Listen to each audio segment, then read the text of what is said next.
एक डाकिया और अपाहिज लड़की की कहानी। एक बार एक डाकिया ने घर के दरवाजे पर दस्तक देते हुए कहा कि चिट्ठी ले जाओ। अंदर से एक लड़की की आवाज आई कि आती हूँ, लेकिन 3-4 मिनट तक कोई नहीं आया।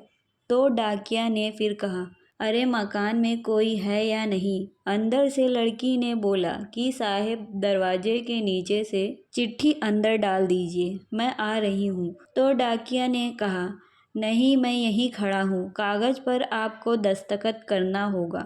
6-7 मिनट के बाद दरवाजा खुला। देर होने की वजह से डाकिया बहुत गुस्सा था। वो चिल्लाने वाला ही था, तब तक दरवाजा खुला और वह देखकर चौंक गया। सामने एक अपाहिज कन्या जिसके पाँव नहीं थे, बिल्कुल सामने खड़ी थी।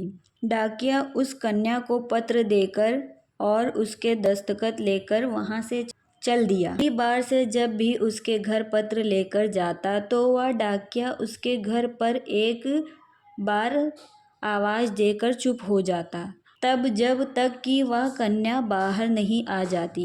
एक दिन उस कन्या ने डाकिये को नंगे पांव देखा।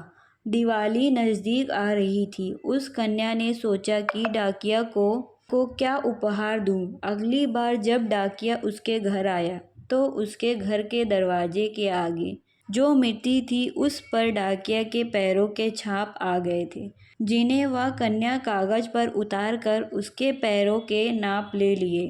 अगले दिन उस कन्या ने अपने नौकर से उस नाप के एक जूते मंगवा लिए। अगले दिन डाकिया ने गली के हर व्यक्ति से उपहार तो मांगा, लेकिन फिर सोचा कि इस बिटिया से मैं क्या उपहार लूं। पर उसने सोचा कि गली में आया हूं तो उसे मिल ही लूं।